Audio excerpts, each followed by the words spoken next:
Sir, जसा Maharashtra GST मध्ये number 1 आहे, इन्कम टॅक्स देण्यामध्ये नंबर 1 आहे, तसाच आता महाराष्ट्र डायबिटीज मध्ये सुद्धा नंबर 1 झालेला आहे. सर, भारत तर कॅपिटल आहेच जगामध्ये डायबिटीजचं, पण महाराष्ट्र आता डायबिटीज मध्ये पण नंबर 1 झालेला आहे. तर मला तुम्हाला एक प्रश्न आहे सर, ज्यांना डायबिटीज आहे त्यांचा हृदयरोग असण्याचा किती शक्यता असते, त्यांनी HbA1c कसा मॅनेज करावा, किती कंट्रोल मध्ये तो असायला पाहिजे, त्याचे काय पॅरामीटर्स आहेत सर? आता HbA1c डायबिटीस पेशंटचं 6च्या खाली पाहिजे आणि जे नॉर्मल लोक असतात त्यांचे कधी काही लोकांना 4.5, 5, 5.5 असतं, पण डायबिटीस पेशंटनी मॅक्झिमम 6.3 याच्या खालीच पाहिजे.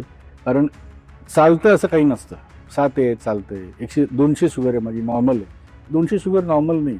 आणि डायबिटीस म्हटल्यावर उपाशी पोटी शुगर तुमची 120च्या खाली पाहिजे आणि जेवल्यानंतर 2 तासांनी त्याला पोस्ट मिल किंवा पोस्ट प्रायंडल म्हणतो आपण, ती 160च्या खालीच पाहिजे. हे तुम्ही फिक्स टार्गेट ठेवलं तरच तुमचा डायबिटीस कंट्रोल होईल. आणि डायबिटीस जर कंट्रोल असला तर ही तुमच्या हृदयाची ब्लॉकेजची प्रक्रिया चालू असते, ती प्रक्रिया स्लो होणार. डायबिटीस म्हणजे असं नाही की तुम्हाला ब्लॉकेज झालेच. असे खूप पेशंट बघितले त्यांना डायबिटीस नंतर डायबिटीस कंट्रोल आहे, त्यांची अँजिओग्राफी नॉर्मल निघाली आहे, पुष्कळांची नॉर्मल निघते, पण त्यांचा डायबिटीस कंट्रोलमध्ये. सो म्हणून सगळ्यांना सांगतो मी, डायबिटीस आहे ते ॲक्सेप्ट करून घ्या, डायबिटीस आहे. पथ्य पाळणं सगळ्यात महत्त्वाचं डायबिटीस पेशंटने. कारण लोक म्हणतात की डायबिटीस आहे पण माझी शुगर 160 आहे, मी चहामध्ये साखर घेतो किंवा गूळ घेतो. साखर आणि गूळ एकच आहे, गोडच आहे ते. म्हणजे मी काळा गूळ घेतो, गावठी गूळ घेतो, वेगवेगळ्या प्रकारचे गुळाचे प्रकार खातात, हे गूळ गुळच आहे आणि साखर साखरच आहे, तर त्याचा गुणधर्म गोड येते, म्हणजे शुगर वाढवणार असते. त्यामुळे तुम्ही गोड बंद करूनच फायदा आहे, कमी करून काहीच फायदा नाही. Please remember, all diabetic patients, तुम्ही गोड बंद केलंच पाहिजे. त्याच्या फळामध्ये केळे, चिकू, आंबे, द्राक्ष हे सगळे फळं तुम्ही बंदच केले पाहिजे. बंद करूनच फायदा आहे, कमी करून काहीच फायदा नाही. मी फक्त सकाळी चहा घेताना थोडीशी शुगर घेतो किंवा मग ते शुगर सप्लिमेंट्स घेतो, हे सगळं थोतांड आहे.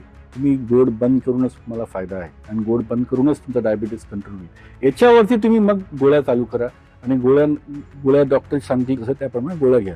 मला डॉक्टरने तुम्हाला इन्सुलिन सांगितलं असेल तर इन्सुलिनच घ्या, डॉक्टरने तुम्हाला जर गोळ्या सांगितलं असेल तर गोळ्याच घ्या. हे कळलं, हे डायबिटीसची ट्रीटमेंट कळलं ना, 25 वर्ष लागतात डॉक्टरला शिकायला.